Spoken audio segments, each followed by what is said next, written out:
observe spaces. Think of it, look at photographers, because really at the end of the day, as a renderer, you are a photographer photographing that space, and you are, using lighting, you're using different camera techniques, you're using different ways to try and communicate what's in that space to the clients. Hi, I'm Beth Beesky, the founder of More Time to Design and your host of the Design Dialogues podcast. I've been a designer for the last 12 years and I've run my own studio for 5, and I know how hard it is to run a successful business. You not only need to be great at designing, but you need to be great at all the other things as well. I created More Time to Design, a software platform to help designers run efficient studios, and I've created the Design Dialogue podcast to help us all learn together.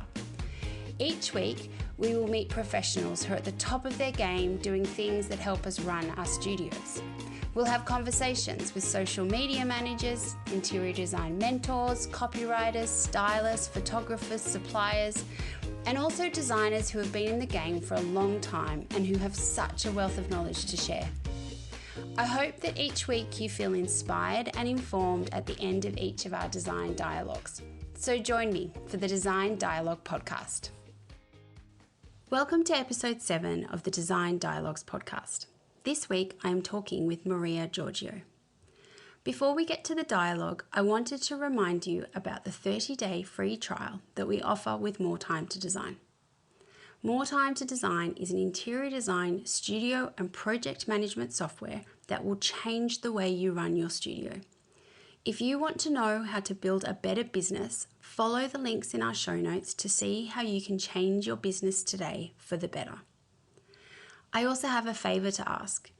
If you are enjoying the podcast, I would love for you to leave a review. Reviews are one of the best ways for people to find the podcast. I would love to get to 20 reviews by the end of August. Do you think you can help me get there? If you are unsure of how to leave a review, I will put in the show notes some simple instructions to follow. I really do appreciate you taking the time to leave a review. In today's episode, I talked to Maria about the power of 3D renders and how they can really elevate your design practice, along with AI and how it is going to affect the design industry. I hope you enjoy this design dialogue. Hi everyone, and welcome to this week's Design Dialogue. I am so excited to be talking to our guest today, Maria Georgiou, who I have had the pleasure of working with over the last few years. So hi Maria, how are you? Well, thanks. Yourself, Beth? Good. Thank you for being here and having this dialogue with me. So I love to start off by asking everyone, what can you see out your window today? Well, it's actually a beautiful day today. It's nice and this blue, clear skies, nice weather. Very unusual for Sydney. This time of the year we usually have, very interesting weather, but it's been great. So yeah, very bright and sunny. So yeah. Awesome. So I'd love to hear a little bit about your business and how have you gotten to where you are today? Yeah, okay. Well, it's an interesting story because I didn't actually plan to be where I am with what I'm doing. So this was all a career change for me. So my background is in education. So I was a high school teacher for 18 years and then changed careers, studied interior design.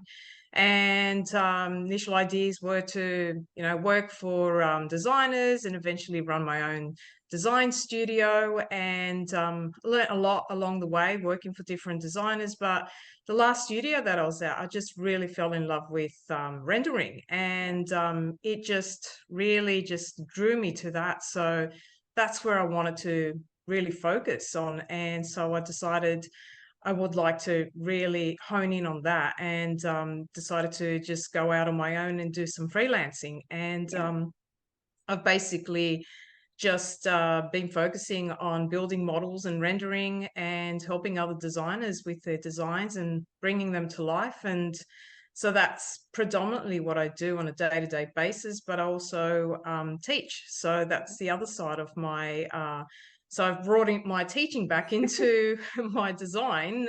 So it all has come back in together. But my passion is also to share my knowledge Yeah. with those that want to learn about rendering. And yeah, so that's basically in a nutshell my business. And what was it about rendering that really sparked that interest? Like, because I've worked with, my experience with rendering and producing renders is not a joyous one. So Maybe you're not using the right program. most probably not. But what was it about it that you were like, oh my gosh, I just love this, and this is where I want to kind of, go, well, this is the path I want to go down? I think just the whole idea of being able to see realistically, Yeah. you see your materials and your lighting come to life, and be able to see a space be created before you've even done any work on anything. I call it's like a time machine. You've Yeah. gone forwards, and you've seen, you can see the final result before you've even started doing any work on design, and to be able to manipulate and change materials, and be able to see different textures and different whatever a project's going to be including, be able to see all that come to life. And it's exciting that you can change things just instantaneously, and be able to show a client. They might say, hey, can you just change that? Oh, I don't like the tile. What about, how would that look like with a Yeah. floorboard? And you can show it straight away. And, that's the client then starts to get more confident and feels more, just at ease, knowing that Yes. their Yeah. changes are going to be, oh, right, okay, I can see how that's going to look like. Because you can present a client with physical samples, you can show them, beautiful, concepts and sample boards and materials. They can touch them, feel them. And, but if you show them a 2D plan, they look at you like you got 3D, you Yeah. got three heads. And it's like, Yeah. well, I don't understand what I'm looking at. But it's not until you show them and be Yeah. able to, so let the visuals do the talking, rather than you Yeah. trying to use 1,000,001 different things and explanations. Yeah. Because in Yeah. the end, an image is more powerful than your words. Yeah. Yeah. Yeah. Oh my goodness. Okay. So many questions have come out of that. Um, One thing that, like, I suppose I've used renders in my own business, and I've also used renders, when I was working for other designers, and they're quite different processes. Um, how have you seen that, like, the technology change in the last, 5 years or so, where they have become so much more accessible to smaller design firms? The cost to produce a render is reduced greatly. How have you seen that change in the industry across that time? Well, I mean, the thing too with, as we know, technology is rapidly changing. I Yeah. mean, we've now got, a new frontier with AI, Yeah. and that's the next thing I'm exploring that at the moment. But going back to rendering, in the past, like I remember when I first started rendering, you'd have to hit, after you've worked on your renders and you hit, render, it'll render overnight. So Yeah. it'll take Yeah. hours for you Yeah. to create a Oh, render. totally. I And remember so, at one of the offices I was working at, we had a studio in Perth doing the renders. mm, Um, and we could only produce, I don't know, we could pick 3 renders for this massive house, because, like, the cost was just phenomenal.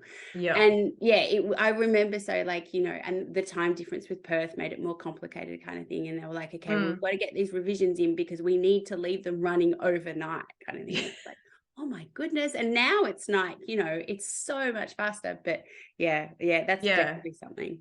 That's definitely one thing that that's improved in being able to. Again, it depends on what render software you use. Yeah. I personally use Enscape, Yeah. and it's one of the more newer ones compared to your V-Rays and other. There's other render engines out there, but that's the one that I predominantly use, and have found that it's user friendly. You can produce great renders. You can produce, tens of, lots of renders in a day. Like Yeah. if the worst thing to do is that if it takes hours to produce a render, only to discover that you've overblown a light or your chair is floating and you're going, oh my gosh, I'm going to have to redo that again. Whereas, if it's taking you a minute to hit render and then you go, oh, okay, I just got to move the chair or make a couple of tweaks and adjustments. But because it's a real-time render engine, you can actually, make the changes in real time, and you can see. Because I model in SketchUp, so SketchUp's my modeling program that I use and render in Enscape. So as you're modeling in SketchUp, you can see all the changes happening live in Enscape. So you can, sort of be able to make all your changes, see what your lighting is going to look like.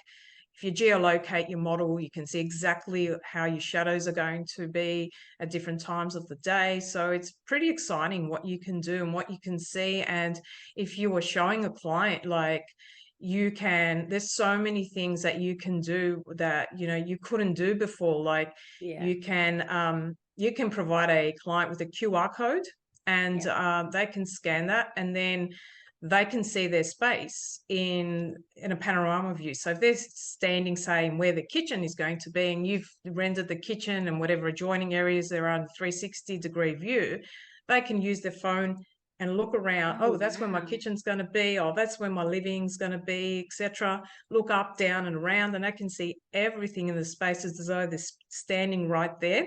Yeah, wow. And if you've got access to like a VR headset, you can actually immerse yourself and walk through your actual project. And wow, that's amazing. It's pretty amazing what you can do these days, and you can even give in Enscape, even if a client doesn't, the client doesn't even need to have 3D program on their computer, but you can send them a web standalone file and they can themselves move through their own project and just move around and have a look at, okay, let's go and look inside here. Oh, that's what it looks like. And so they get excited. They're just. And that's so much of what, of how to keep a project, I think, a project good and running smoothly, is if you can keep the client excited about what their end product is, the whole thing just runs more smoothly. Because especially if you're doing a new build or something where you've got 12 months, 2 years of this kind of being, and it's exhausting for the client. So anything that you can do to help them remain focused and excited, it just helps so much, kind of thing. It's real. No, definitely. I just think there's so many things that it's amazing where technology is taking us, kind of thing. And it's all it's all positive, really. I think, which is awesome. So one of the things that I you mentioned before, which I would love to kind of get your take on it.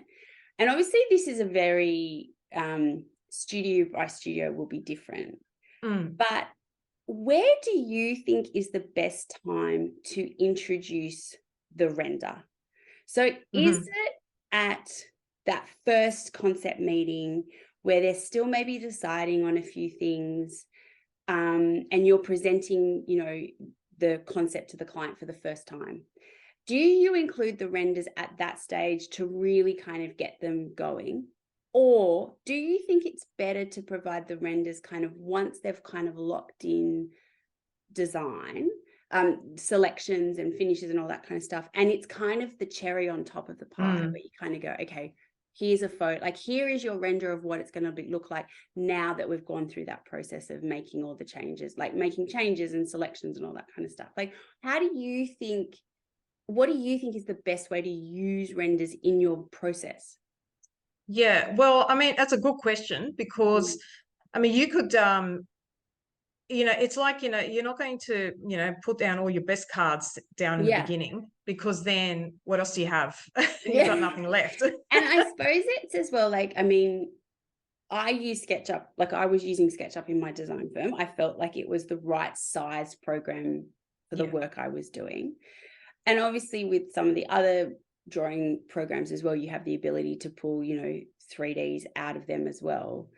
And I suppose I was using it where I was kind of like, I could generate, a perspective out of SketchUp.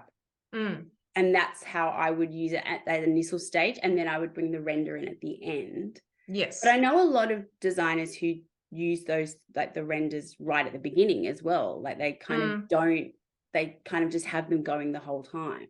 Yeah. But yeah, I'd love to, I suppose it's an individual thing, but maybe a reading of the client as well.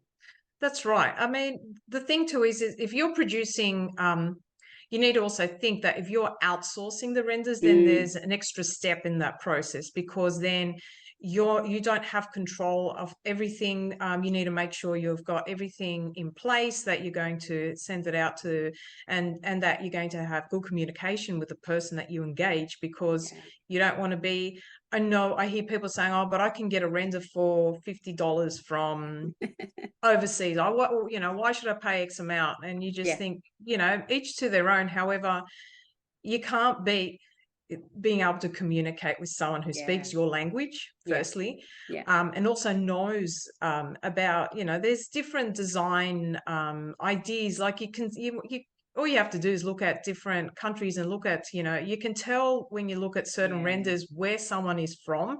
And there's a bias, I guess, towards how people render. So if you are producing in-house, then sure, you can, show some draft renders in the initial stages. However, if you're outsourcing, I would probably suggest that you produce the renders, which a lot of designers, when they engage me, I come into more towards where all the selections have pretty much been made, and that the client is going to be, they'll still have like a couple of options, but they're pretty solid there and locked in, rather than sort of produce renders from the beginning. You've put in all this work only for then the client to go, I've changed my mind, I don't like the design, start from scratch. And then, it's also, I guess it's also based on budget. What is the client's budget? Is the designer taking into account, like some designers have, don't give the client any choice, and they have renders inbuilt in their offering. And then other designers have it as an optional choice if you want to have the 3Ds. But I'm finding that designers are finding that it's also a safety net for them as well, because they can also see and catch something earlier on, rather than when the project's underway and they discover, oh geez, that was a mistake. There's nothing like, you felt like you have explained it to the client inside, outside, upside down, and so many other ways, and then it finally gets built and they come on site and they're like, oh, that's not how I thought it was going to look. That's there is nothing like, you kind of like, oh my goodness, really? So yes, I totally get it, that using renders as kind of like final sign off, like safety net, like this is how it's going to look. There is a real plus to that. As no second guessing, what you see is what you get. This is what it's going to look like. But they also have to be aware too that a render is quite polished, right? But I mean, it's not, there are going to be, you can't expect that it's going to be exact, like 100%. Like it is usually like pretty close to the end result. However, there will be some materials, they may not necessarily look like that, because different light plays differently on materials. So that's something that they need to, I guess it's important that the designer communicates to the client that, hey, this is the render, this is what it's going to look like, these are all your materials, but keep in mind that light does affect the way that materials look at different times of the day. So you're not going to produce renders, saying, okay, this is what it's going to look like at 9 in the morning, in the afternoon, in the evening, or you then just open up a Pandora's box and you'll be there forever. Oh, can we just see that in this? Or can we see that? And it's like, no. I know, it is that fine line, isn't it? Like, it's how much information do you give the client? But you got to give them enough, but not too much. That's right. Yeah. And it's that really fine line. And I think that's where, you know, the psychology of being a designer comes into it, Oh, because definitely. some clients, like, it's not a set point kind of things, like it's a sliding scale depending on the client, and, you know, are they a visual person or if they're not a visual person. And I suppose part of I think a lot of it just comes from being, you know, experience in the job, but you do start to pick up pretty early how much you are going to need to give the client to help them see where the project is going. Oh, Um, definitely. yeah, so I find that quite an interesting And every balance. client's different. So Oh you yeah. can't have like one idea that this is what I'm going to do for every client. I mean, some clients you may need to do less, Yes. or some you may need more. But at the end of the day, I think it also, you know, it comes down to, you don't want to shoot yourself in the foot and Yeah. then set your expectations so high in the beginning that you're offering all this and this and this, and then you find that the client's thinking, oh, this is great, and then they want more and more, and Yes. Yeah. and Yeah. then Yeah. then they start nitpicking on things, and then Yeah. they, you know, like, I think a great place to start to, if you want to do, you know, sort of put renders in your presentation, is they're called clay renders. So it's a Yeah. white render. So Yeah. you take away all the materials. So if you are focusing on just the design, you want the client just to see, do you like the look of, say, the kitchen? Yeah. You give it, and then you can have that you can get started on the rendering process. However, you take away all the materials, so the client can't see the materials, but they can only focus on the design. So that's something that could be, depending on, you know, the initial stages, it's a good idea to do that. But then you can also use just SketchUp if you want to, you know, change the styles of, you know, make it look like it's a little bit more sort of loose and freehand, that you Yeah. can, you know, make it look like you got a pen style or a, you know, Yes. artistic style. So it looks like Yeah. it's still in that initial stage. So it's Yes. not refined and polished. And then the client, because if you give them something too refined and polished in the beginning, it can freak them out as well, because they might Yeah, think, definitely. is this what it's going to look like? And then again, it's that psychology of, Yeah. then they get set thinking, no, but this is not, I don't want this. And it's like, no, relax. Totally. And I think that's really interesting, because I've had a couple of clients over the years who have really kind of, they've just been focused on, I don't know, picking the stone, like, for instance, picking the stone. Like, they've just, like, in their mind, it's like design is, we need to pick finishes. Yeah. And it's like, well, that's the last bit to do. Like, that really, there's so much more work that we need to do before we get to that. And I think it's really interesting, that point around presenting things in a way that make clients realize this isn't, you know, we've still got things to do. This is a very initial thoughts kind of thing, because yeah, I think it is that educating the client on the way to work through the project. And I do think the way you present things to the client, they're kind of like visual markers of where you are in the process kind of thing. So yeah, definitely. I like using that feature in SketchUp, where you kind of have it looks very hand drawn and loose kind of thing, and that really kind of helps them. I like that at the early stages before you've really like nutted anything out. Yeah, exactly. But yeah, I think learning how to present things in a way that is visually cueing for the client is really helpful. Yeah, definitely. And so you mentioned like SketchUp, and what would you say, because I know there are certain things you need to do in your drawings in SketchUp if you are going to have them rendered. And I suppose this is a bigger question as well. Like, if you are planning to have your renders out, like you're outsourcing your renders, what would your advice be to people around,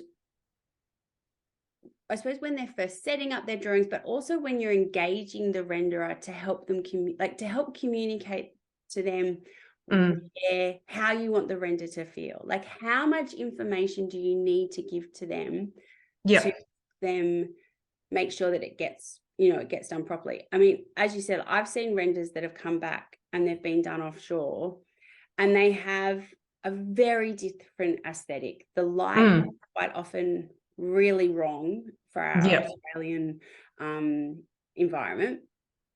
And I think that like color and texture and all of that kind of stuff can really easily get lost. And I think if you've seen a bad render, you know how bad they can get, and they can kind of make what is a really beautiful scheme look awful. yeah. What would your advice be around, like, if you are engaging someone to do these renders for you, how do you communicate to them? Because it is, a working relationship. What would your advice be for that? Yeah. Again, if you are, sending, I can only speak for myself, Yeah. but, how I do things. But I say the more information, the better. Yeah. So if I'm flexible with how I work with designers. Some designers or have already built their model and they want me to render it, Mm-hmm. or they will want me to build the model and render. So it really depends. So if you are, wanting to get a project rendered, but you haven't built a model, then you'd have to provide your floor plans, elevations, Yeah. FF&Es, links to websites, any Pinterest boards, concept boards, anything that's going to capture the aesthetic that you want in the project, in the space.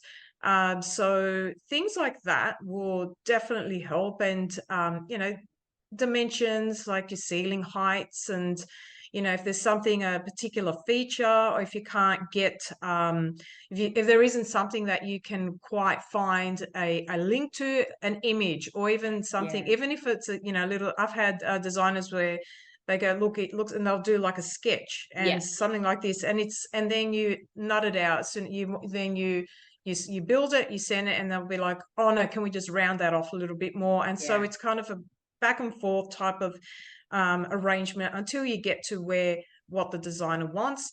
But if you're going to be vague with what you give to the renderer, Yeah. then that can only go by with what you've given them. And there's a lot of guesswork.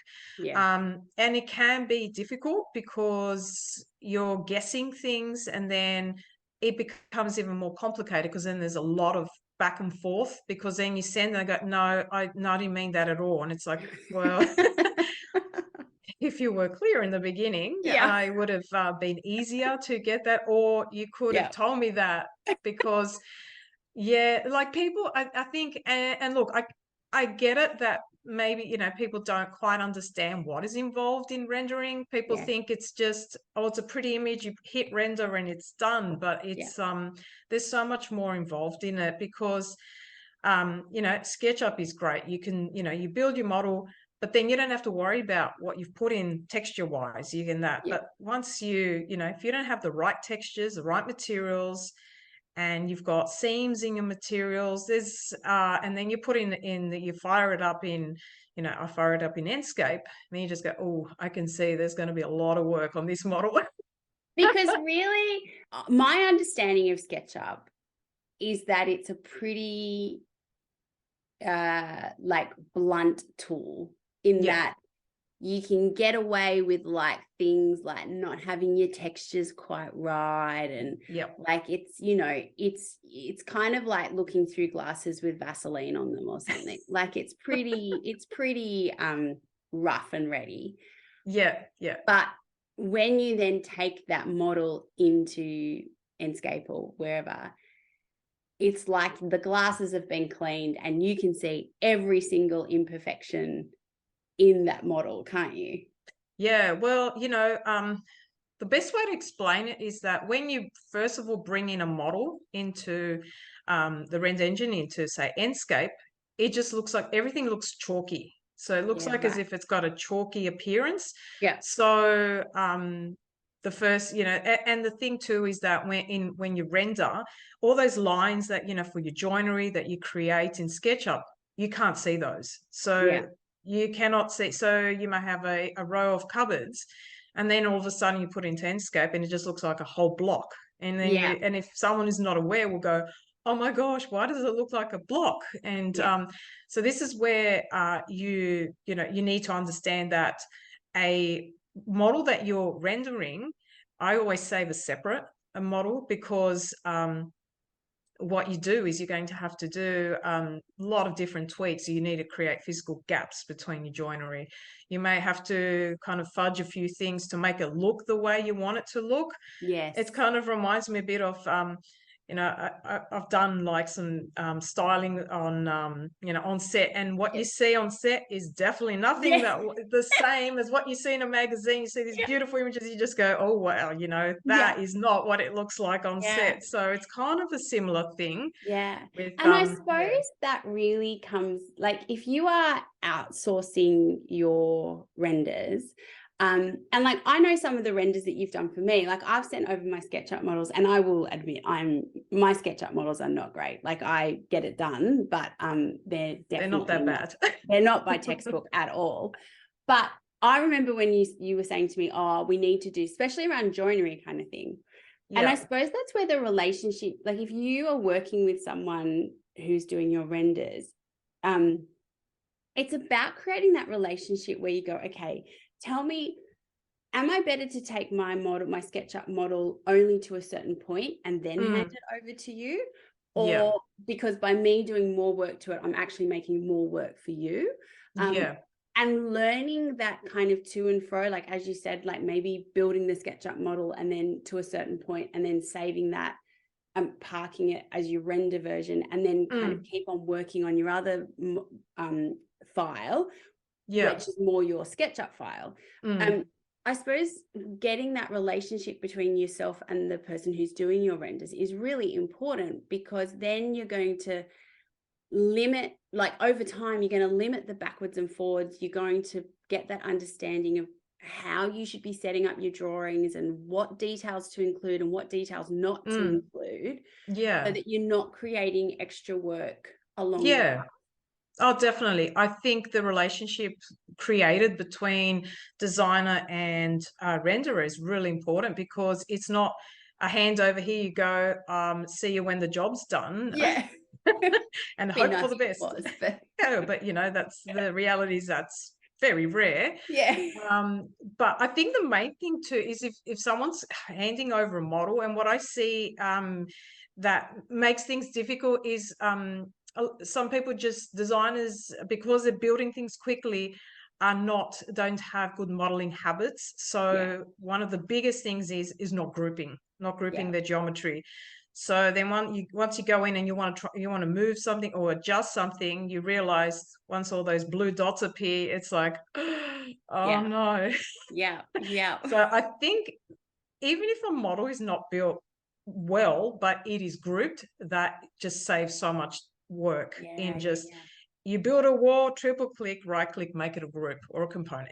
As long as it's got that blue bounding box around everything that's you've built separately, I'm pretty happy. But once I see blue dots, I know it's going to be a big job. And painful. I find that really interesting. I'm like seeing, I think that's mostly a skill that, because you're right, like so many designers, like you start off with the best intentions every time you start a new model, but inevitably they always end up not as well as you would like, because you're busy and you're trying to get stuff done and all of that kind of stuff. Exactly. I think learning what helps the renderer is so important, because ultimately that's going to give you the best outcome for your renders. Yeah, definitely. And so one of the other things that I know you do is you actually teach people how to render and how to use Enscape and all that kind of stuff. And I find that really interesting, because it's one of those things that I would love to learn how to do, because I think it would help me. I think it's a different perspective on modeling and drawing and all that kind of stuff. So I think they're so complementary. But ultimately there's only so many hours in the day. Well, that's right. How have you found the I suppose the business model of teaching people how to render? Is it mainly for people who want to do it in their own studio, or are you finding that people, because I think there's a real gap in the market for people, like local businesses, to be providing render services.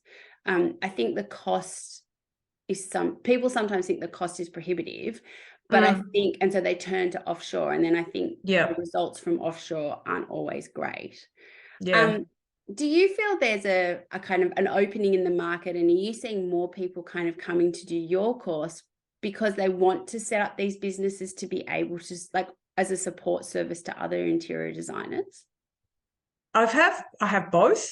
Yeah. I've had students who are successfully, doing rendering and as a, virtual assistant, virtual designer, providing services for other designers.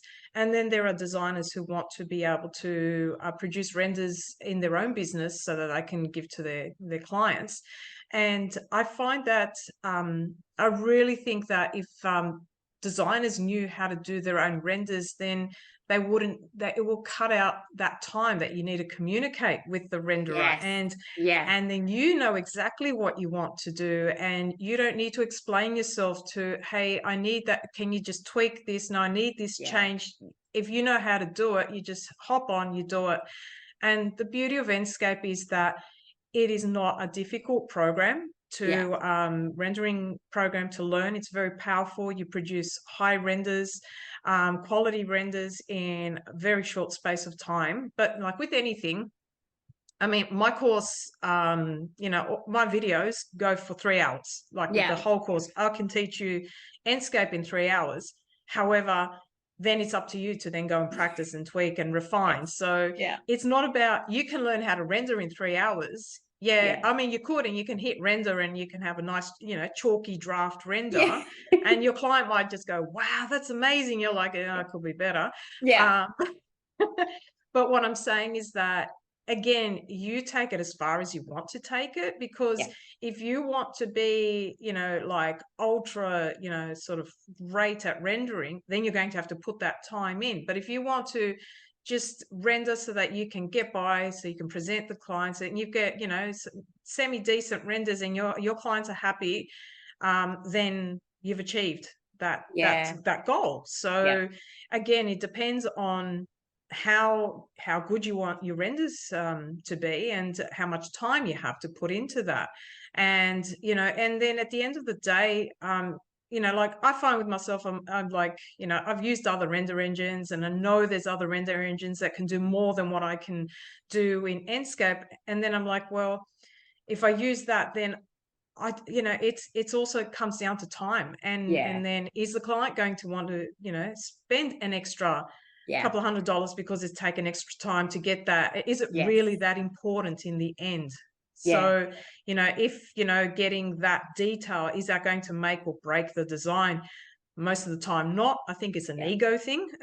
So about, no, it's got to be better, or you got to do this or that. And it's like, no, you know what, this is great, and just refine what you can do in this program and work towards making things more refined or better or whatever it is. But so my goal is to help designers be able to bring the rendering in-house, and then that way they're bringing more value to their offering, and also be able to have more control over what and then they're not spending as much time trying to outsource and try and communicate with others, trying to get that idea. No, I didn't want it like that. And it's like, well, I can't get into your head. Exactly. And that kind of, I suppose, is a lovely lead into my next question, which is advice for younger designers. And I suppose, would you say that new designers or people just entering the industry, don't just stop when you learn SketchUp? Like, do that extra little bit to learn the rendering, so that from day one you are able to offer all of it, kind of thing, from definitely floor plan all the way through to 3D render. I think as a young designer, it's great to be able to be open to every learning possibility. And if you find, because a lot of junior designers are actually the ones that have been tasked with building the models and doing that type of work. But why stop there? Like you said, learn how to render so that you've got that edge over, like maybe other, studios that may not be offering rendering. They, most studios will have some sort of SketchUp and or there's ArchiCAD, there's Revit, there's all these other programs that depending on the studio and what type of projects they do. But if you're looking at kind of like an average studio, most will probably be looking more towards SketchUp. So learn to render, learn as much as you can, and observe spaces. Think of it, look at photographers, because really at the end of the day, as a renderer, you are a photographer photographing that space, and you are, using lighting, you're using different camera techniques, you're using different ways to try and communicate what's in that space to the client. So study, look at, I'm always, everything I'm looking, I'm either touching it or looking at how light reflects on it. I go, oh, how can I make that look like that in a render? Like I look at things like, it's bad because anything I look at, I'm thinking rendering. Oh, no, that's awesome. And I really love that. I love what you just said about how like study photography, because that, like, that's the ultimate compliment for a render, isn't it? When people mistake it for a photo, like that is the pinnacle. And the really good ones, it's the light, it's that play of light on texture and all of that kind of stuff, and the shadows, and there's a real kind of like warmth to the ones that are just amazing. And so I love that kind of concept of study photography to see and try and replicate that in your renders. I think that's awesome. Exactly, definitely. And if you have a good understanding of light and being able to, so you can be a really good render artist, but if you can't set up your scenes to capture things properly, you've lost the render. Like you really need to be able to set up think of the render view as looking at through a camera, and being able to set it up in a way that's going to exactly capture it. And it's like, you want people to go, wow, look at that space. Or like when you're flicking through a magazine, it makes you stop and you just go, oh, look at that space. That's what you want the client to do when they're looking at a render, to stop them in their tracks and go, wow, is that what my home's going to look like? Exactly. That's the thing, isn't it? You just want them to go like it. And it kind of so circles back to what we were talking about at the beginning.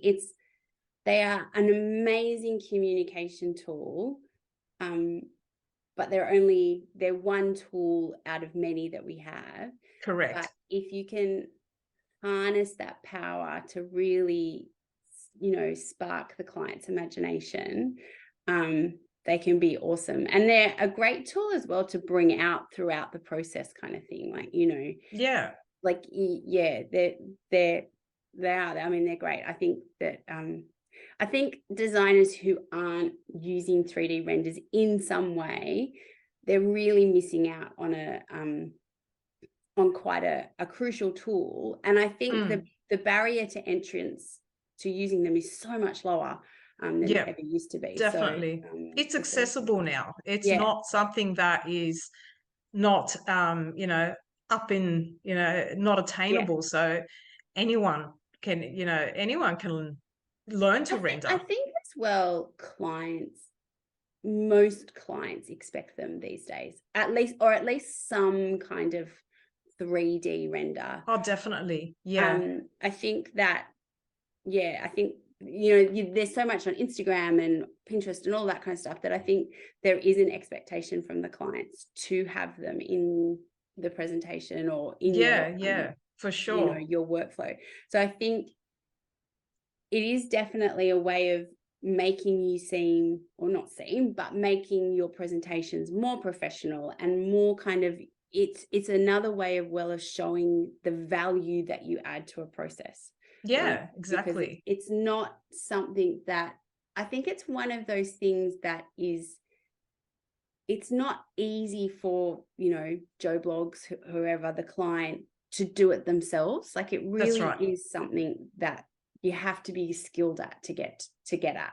Well, that's right. I mean, you can't, some people, will learn SketchUp Yeah. for their own, to renovate their Yes. place and all that, but that's as far as they're going to take it. They're not going to Yeah. then invest in, paying for a subscription for a rendering. And, Yeah. because, the costs add up. It's not exactly something that if you're not serious about it, you're not doing Yeah. it day in, day out.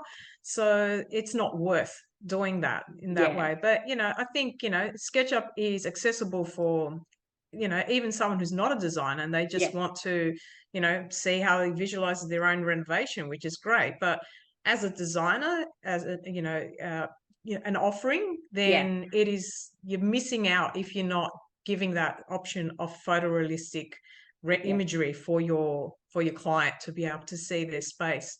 Yeah. Oh, that's awesome. I really, yeah, I think there's so much potential for it. It's awesome. So what are you looking forward to for the next 12 months for your business? I know you've got your course and you teach at Sydney Design School, but what's making you excited for the next 12 months? I think at the moment I'm pretty excited about exploring the AI. Like I'm looking at Yes. Midjourney, We haven't even and touched on that. Tell me yeah, what is your because I am a mixture of fascinated and oh, this is going to be interesting. Like I'm kind of like, how is this going to work? And I very much think like we interior designers are not being replaced by AI bot any day soon, kind of thing. no, definitely not. And it was really interesting.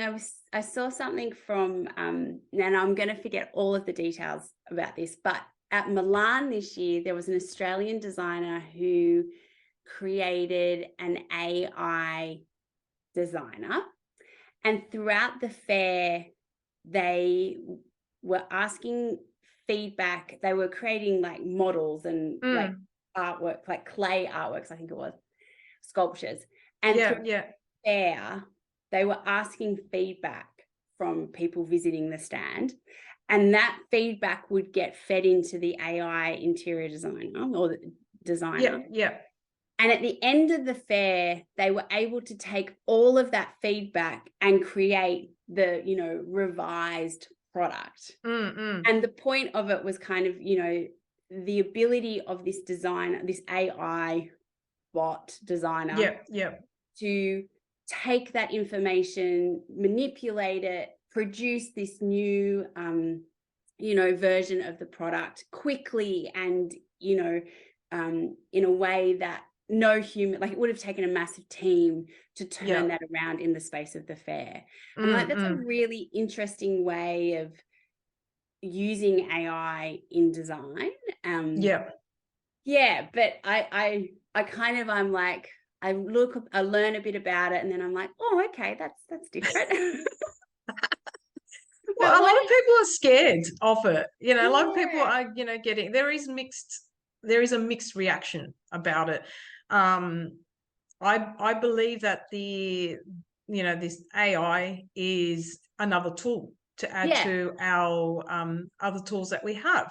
I mean, you can say the same about AutoCAD or SketchUp. That's you need someone to be able to tell it what to do. It's not something that is going to take over. Like you still need to be able to input information to get what you want.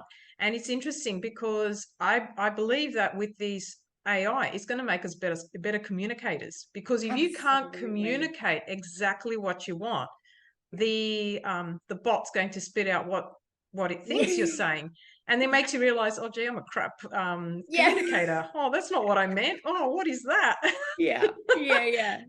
So it's interesting to see what your perception is of something and what, when you put it in, what it comes out with, and you're like, oh. But no, I think design is such, like, I agree with you. I think it's just another tool that we're going to have in our, tool belt. And I think it is just the next progression of technology helping our industry. Definitely. Like, it's just, you think of, the progression from, where we would be hand drawing and, big design, architecture studios with big design boards and all that kind of stuff. And then we moved to having it all being Yeah, done on exactly. computers. And now you couldn't imagine not drawing something, on a computer and Yeah. something being hand drawn. Yeah, And definitely. so for me, it's very much, and like as we've been talking, the progression of 3D rendering from what it was 10, 15 years ago through to what it is now. And so I very much think AI is just the next progression on Yeah. that. And we're just happen to be at this point in time to be It's, experiencing, we're at the beginning of it. yeah, Whereas, exactly. And in I 5 years' think, time, it's going to again be who knows where.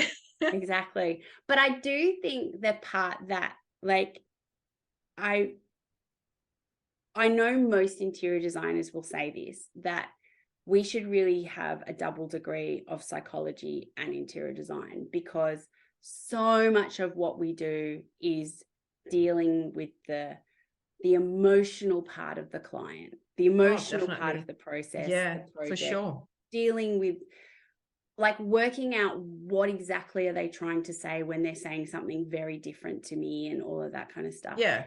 And I think that part of an interior designer's job will never be replaced by technology. It doesn't matter Oh, for what sure. the technology is, will never be replaced.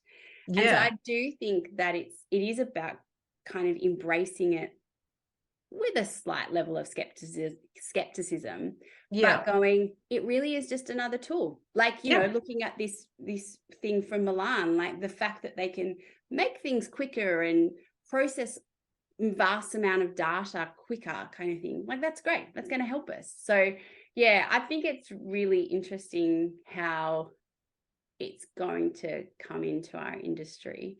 Yeah. And I think like most things, some people will embrace it quickly and other people will take a little bit more time. Yeah. That's Of fine. course, there'll That's be fine. resistance Yeah, where yeah, there is already exactly. resistance. So, Exactly. but But yeah, I think it's really interesting.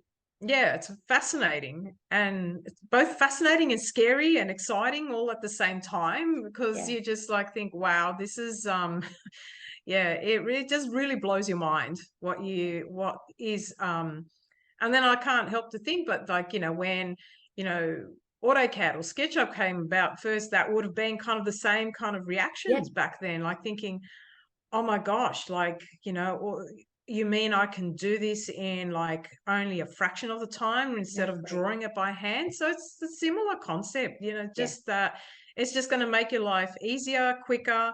But then there's the other flip side of things, saying, well, then if things are going to take less, does that mean you can't charge as much? Or, so Yeah. there's another can of worms that we're not going to get into that.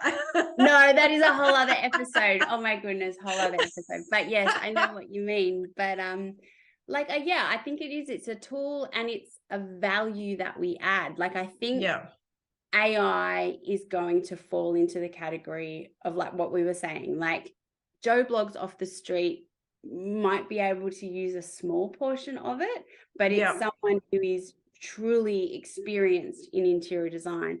That is the value that you bring to the project. And Oh, most being able definitely. to harness all of Yeah. everything that the AI tools and the computer tools offer is Yeah. really, that's what you bring to the project. Yeah, for sure. Definitely. So Oh, it's awesome. exciting. Yeah, awesome.